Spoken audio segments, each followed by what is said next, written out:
Bienvenidos, hijos e hijas de lo ignoto, de lo innombrable, de lo profano, al único podcast de contenido rolero narrado por seres sin alma, los sirvientes de una deidad superior, Kiva. Sed bienvenidos a El Círculo Profano, al único podcast donde nos adentraremos en los mundos, juegos, proyectos, partidas y toda la actualidad de la comunidad rolera en Patreon de Atosir Art. Poneros cómodos, preparad vuestros escudos mentales y adentraros en el reino de lo desconocido.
Saludos de nuevo a todos, de vuelta en El Círculo Profano, episodio número 2. Kiva, la jefa, nos acompaña, como siempre. Aunque no sé yo si este tema le interesará mucho. Criaturas profanas, tranquilito.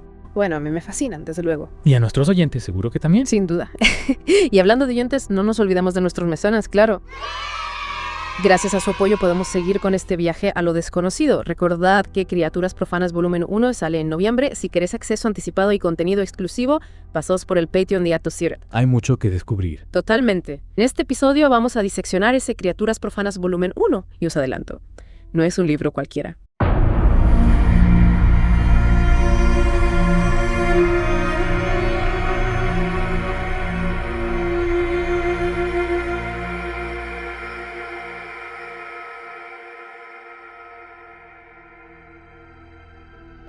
Más de 100 criaturas, hechizos, tácticas, poderes, una nueva mecánica de juego, artefactos, deidades, localizaciones, una barbaridad. A mí lo que más me ha llamado la atención es la ambición del proyecto. No es un simple bestiario, es que te da herramientas para crear tu propio universo de horror, con todo el lujo de detalles. Exacto, el libro se divide en dos partes. Por un lado, el bestiario, con las criaturas organizadas en 5 reinos, según su naturaleza, claro. Y por otro lado, las guías de creación. Y no podemos olvidarnos de los glosarios, de hechizos, artefactos, poderes.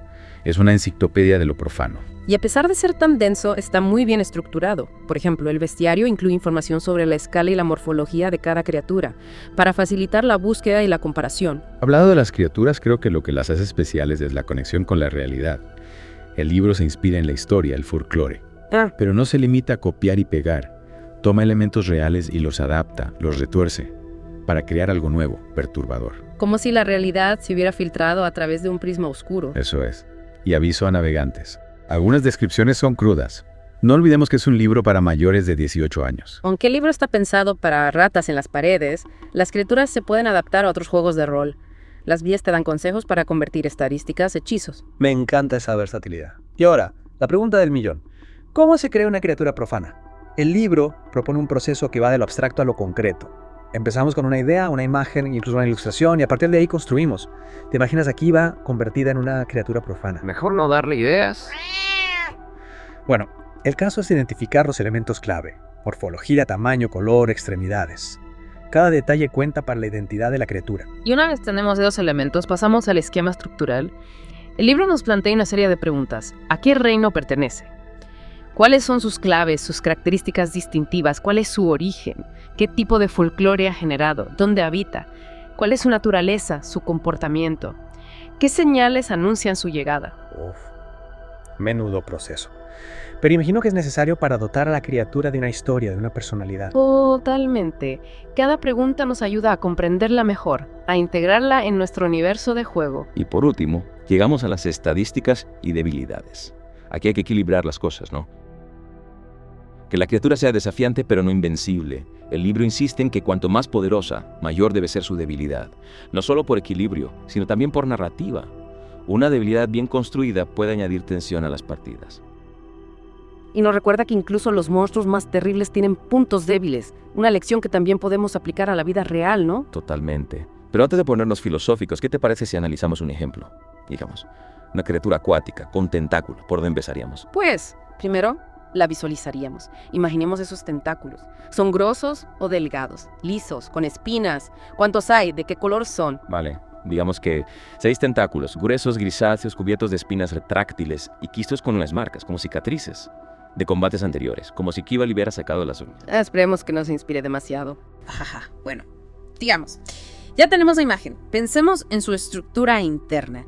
¿Qué músculos necesita para mover esos tentáculos con tanta precisión? ¿Qué tejido recubre su pie? Ahí el libro nos puede dar una pista. Nos muestra la anatomía de una criatura similar, con detalles sobre la estructura de los tentáculos, la disposición de los músculos, incluso la composición del tejido nervioso. Es fascinante cómo esos detalles anatómicos no solo describen a la criatura, sino que nos dan información sobre su comportamiento, su historia. Por ejemplo, esas cicatrices en los tentáculos indican que se ha defendido de otros depredadores o que ha participado en algún tipo de ritual. Exacto. Cada detalle cuenta para construir una criatura creíble y memorable. Y hablando de detalles, ¿qué tipo de folclore podría haber generado una criatura así? Podríamos imaginar leyendas de marineros que se encuentran en alta mar, historias de barcos arrastrados a las profundidades. Quizás se la relacione con alguna deidad marina o con algún ritual de sacrificio. Me encanta. Y ahora, la pregunta clave. ¿Cuál es su origen? ¿De dónde ha salido esta criatura? Podríamos decir que es el resultado de algún experimento genético que salió mal.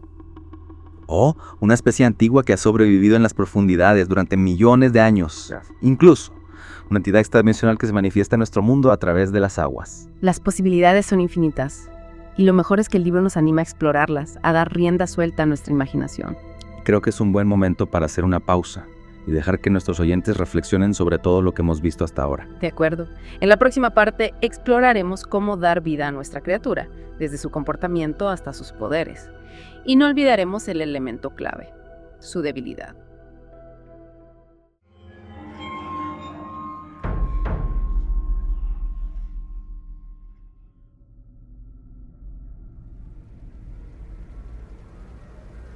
Nyarlathotep de H.P. Lovecraft.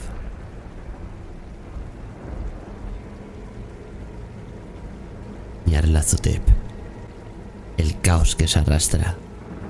Yo soy el último. Contaré al oyente desocupado. No recuerdo distintamente cuándo empezó todo, pero fue hace meses. La tensión general era horrible. A una temporada de trastornos políticos y sociales se añadió una extraña y triste aprensión de un horrible peligro físico. Un peligro extendido y que abarcaría todo. Un peligro como solo puede ser imaginado en los más terribles fantasmas de la noche. Recuerdo que las gentes iban y venían con rostros pálidos y preocupados. Susurraban advertencias y profecías que nadie se atrevía a repartir conscientemente o a reconocer en su fuero interior que habían oído. Una sensación monstruosa de culpa se dejaba sentir sobre el país, y los abismos que hay entre las estrellas soplaban corrientes desapacibles que hacían que los hombres se estremecieran en los lugares oscuros y solitarios. Había una alteración demoníaca en la secuencia de las estaciones. El calor se prolongó durante el otoño de modo terrible, y a las personas les parecía que el mundo, y quizás el universo, había pasado del control de los dioses o fuerzas conocidas al de los otros dioses o fuerzas desconocidas. Y fue entonces cuando Nyarlathotep salió de Egipto. Nadie sabía quién era, pero era de la vieja sangre nativa. Tenía el aspecto de un auténtico faraón. Los Fehelin se arrodillaron cuando lo veían. Sin embargo, no sabían por qué. Él decía que había surgido de la oscuridad de 27 siglos y que había oído mensajes de lugares que no estaban en este planeta. Nyarlathotep vino a los países civilizados, moreno, delgado y siniestro, siempre comprando extraños instrumentos de cristal y metal y combinándolos para formar instrumentos aún más extraños. Hablaba mucho de las ciencias, de electricidad y psicología, y hacía exhibiciones de poder con las que sus espectadores quedaban sin habla, pero que sin embargo aumentaron su fama hasta un grado sumo. Los hombres se aconsejaban unos a otros ir a ver a Nyarlathotep y se estremecían, y donde iba Nyarlathotep el descanso desaparecía, porque las horas de la madrugada eran desgarradas por los gritos de las pesadillas. Nunca ante los gritos de las pesadillas habían sido un problema público semejante. Y ahora los hombres sabios casi deseaban prohibir el sueño de la madrugada, para que los alaridos de las ciudades inquietaran menos horriblemente a la pálida y lastimera luna, que brillaba con luz tenue y vacilante sobre aguas verdosas que se deslizaban bajo puentes y viejos campanarios que se derrumbaban contra el cielo enfermizo. Yo recuerdo cuando Nyarlathotep vino a mi ciudad, la grande, la antigua, la terrible ciudad de los crímenes innumerables.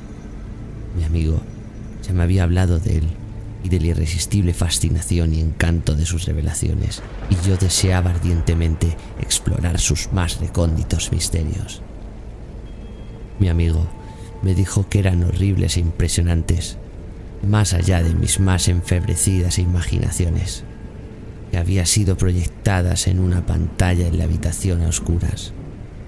Cosas enfermizas que nadie, excepto Nyarlathotep, se había atrevido a profetizar, y que en el chisporroteo de sus chispas allí les habían quitado a los hombres lo que nunca les había quitado antes y que solo se mostraba a sus ojos. Y oí decir que en el extranjero se insinuaba que los que conocían a Nyarlathotep veían cosas que los otros no veían.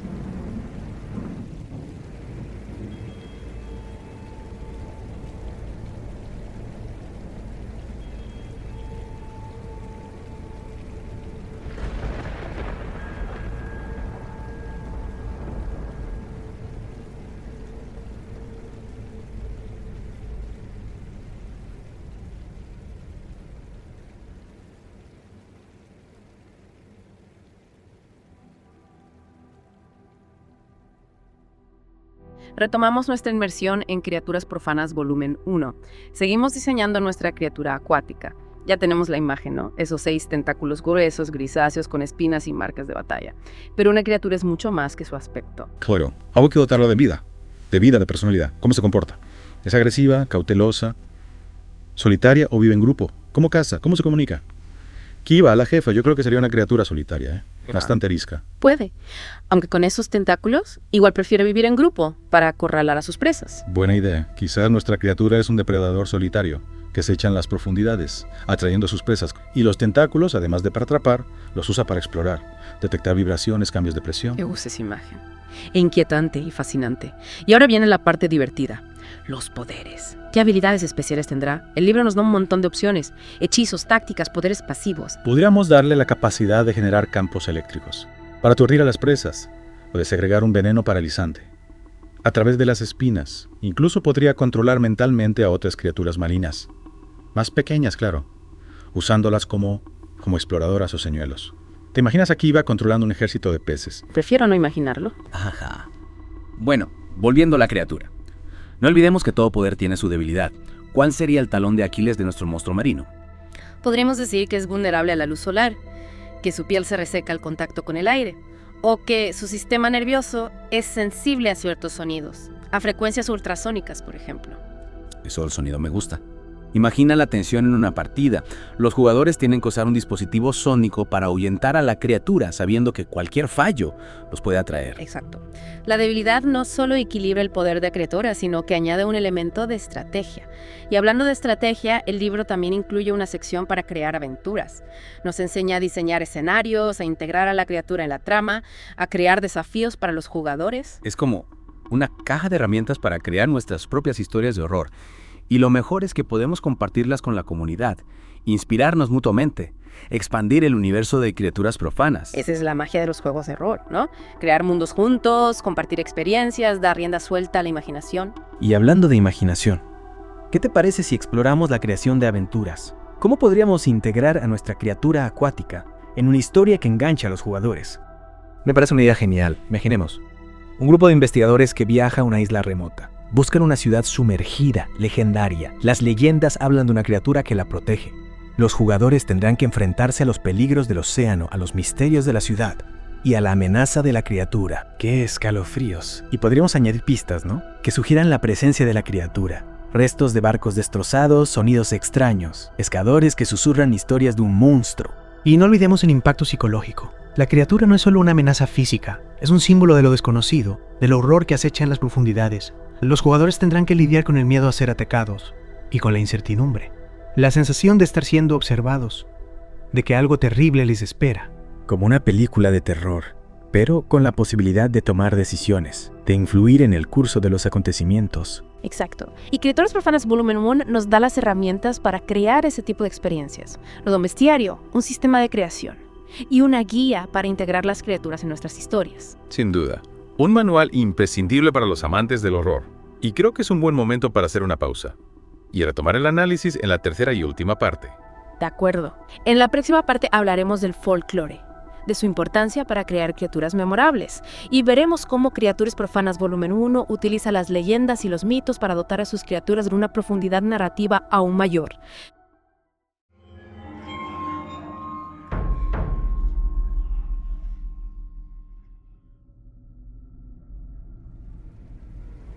Fue en el cálido otoño, cuando yo pasé una noche con las muchedumbres inquietas para ver a Nyarlathotep. Toda una noche bochornosa, allá arriba de las interminables escaleras que llevaban a la sofocante habitación. Con sus sombras proyectadas sobre una pantalla, vi formas encapuchadas entre ruinas, y rostros amarillentos y malignos que atisbaban desde detrás de monumentos caídos. Vi al mundo batallando contra la oscuridad, contra las oleadas de destrucción procedentes del espacio infinito, arremolinándose, agitándose, forcejeando en torno a un sol que se apagaba y enfriaba. Luego, las chispas saltaron de forma asombrosa alrededor de las cabezas de los espectadores y los cabellos se pusieron en punta, mientras que las sombras más grotescas que yo pueda mencionar salieron y se posaron sobre las cabezas. Y cuando yo, que era más frío y científico que el resto, musiteé una protesta hablando de impostura y de electricidad estática, Nyarlathotep nos echó a todos fuera, por aquellas escaleras vertiginosas, abajo hacia las húmedas, cálidas y solitarias calles de la medianoche. Yo grité muy fuerte, diciendo que no tenía miedo, que nunca podría tener miedo, y otros gritaron conmigo para aliviarse. Nos juramos los unos a los otros que la ciudad era exactamente la misma y que seguía viva, y que cuando las luces eléctricas empezaron a ponerse mortecinas, maldijimos a la compañía una y otra vez y nos reímos de las caras tan raras que poníamos. Creo que sentí que algo descendía de una luna verdosa, porque cuando empezamos a despender de su luz, de modo involuntario, formamos en cuadro y emprendimos una marcha, como si supiéramos nuestros destinos, aunque no nos atreviéramos a pensar en ellos. En una ocasión, miramos al pavimento y vimos que los adoquines estaban sueltos, desplazados por la hierba, con apenas algún riel de metal oxidado que mostrara por dónde había corrido los tranvías. Y de nuevo, vimos un tranvía solitario, sin ventanas, estropeado, casi volcado. Cuando miramos en torno al horizonte, no pudimos ver la tercera torre que había junto al río, y observamos que la silueta de la segunda torre estaba destrozada en su parte superior. Luego nos dividimos en estrechas columnas, cada una de las cuales pareció dirigirse en diferente dirección. Una desapareció en la calleja solitaria hacia la izquierda, dejando solo el eco de un gemido ahogado. Otra bajó por una entrada del metro casi tapada por los hierbajos, aullando con una risotada de locos. Mi propia columna fue chupada hacia el campo abierto, y entonces sentí un escalofrío que no era propio del cálido otoño, porque cuando llegamos con paso furtivo al oscuro páramo, vimos que nos rodeaba un infernal brillo lunar de nieves malignas, nieves sin sendas, inexplicables, barridas a ambos lados de una sola dirección, donde había un torbellino de los más negros. A pesar de sus muros relucientes, la columna parecía muy fina, mientras caminaba pausada y penosamente, de modo somnoliento, hacia el torbellino. Yo me quedé atrás, porque la negra grieta de la nieve iluminaba de verdes era horrible, y me pareció oír los ecos de un gemido inquietante conforme mis compañeros desaparecían. Pero yo tenía poco poder para quedarme rezagado, y como si me hubieran llamado por señas los que se habían oído antes, medio floté entre los titánicos copos de nieve arrastrado por el viento, estremeciéndome asustado hacia el invisible vórtice de lo inimaginable, sensible de mis gritos, delirando torpemente. Solo los dioses que fueron podrían explicarlo. Una sombra enfermiza y sensitiva, retorciéndose en manos que no eran manos, girando ciegamente y dejando atrás medianoches espectrales de creación podrida, cadáveres de mundos muertos con llagas que fueron ciudades, vientos sepulcrales que cepillaban las pálidas estrellas y las hacían parpadear muy bajas. Más allá de los mundos, vagos fantasmas y cosas monstruosas, columnas medio entrevistas de templos no santificados que descansaban en rocas sin nombre bajo el espacio y que se alcanzan hasta los vertiginosos vacíos que hay por encima de las esferas de la luz y la oscuridad.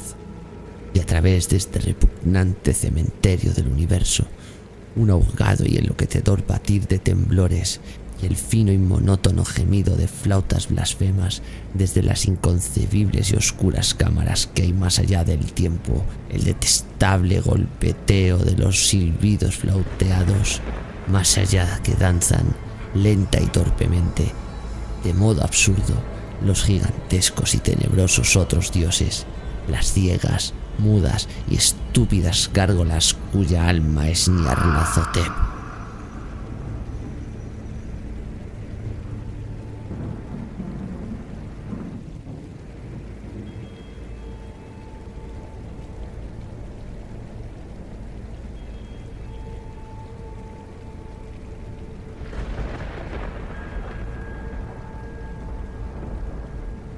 De vuelta a las profundidades de Criaturas Profanas volumen 1. En esta última parte vamos a hablar del folclore, de su importancia en la creación de criaturas. Decías antes que Kiva, la jefa, parece que está tomando notas para su propio bestiario. ¿Te imaginas qué clase de criaturas saldrían en las leyendas gatunas? Pues no sé yo, igual historias de ratones gigantes que aterrorizan las cocinas, o ovillos de lana vivientes que atacan a los humanos. Ajá, puede ser. Ahora en serio, el folclore es una fuente de inspiración brutal.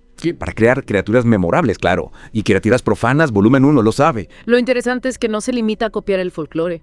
Lo reinterpreta, lo combina, le da una nueva dimensión. Es como si pajeara un tapiz, con hilos de diferentes culturas, de diferentes épocas, para crear algo nuevo. Lo hace muy bien. Por ejemplo, con la criatura acuática que hemos estado diseñando. Podríamos inspirarnos en leyendas de krakens, serpientes marinas, sirenas, combinar elementos de diferentes tradiciones para crear una criatura única, con una historia detrás. Exacto. Y el folclore no solo nos ayuda con el aspecto, también nos da pistas sobre el comportamiento, las motivaciones, los poderes, qué tipo de rituales se asocian a ella, qué ofrendas se le hacen, qué leyendas se cuentan sobre sus encuentros con los humanos. Toda esa información nos ayuda a construir una criatura más completa, más creíble, más aterradora. Y lo mejor es que podemos usar el folclore como punto de partida para nuestras propias historias.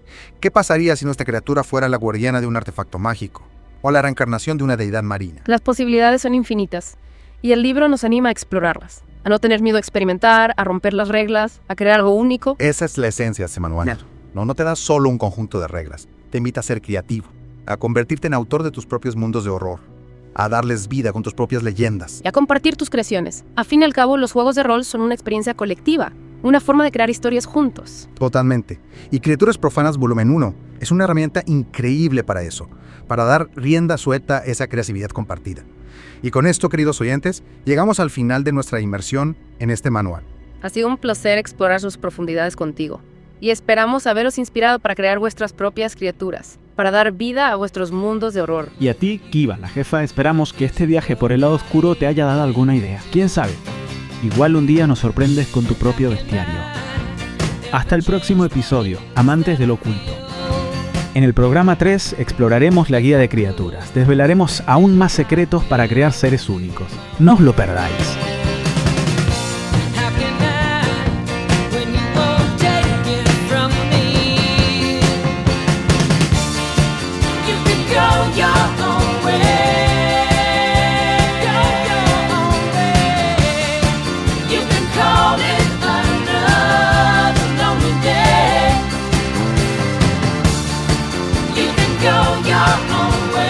Llegamos al final de este segundo programa en el que hemos tratado cómo crear nuestra propia criatura profana, y también hemos visto que futuras aplicaciones tendrá cuando veamos el cómo crear una aventura a partir de nuestra criatura, ¿no? Qué podemos crear, qué elementos vienen dentro de este suplemento de criaturas.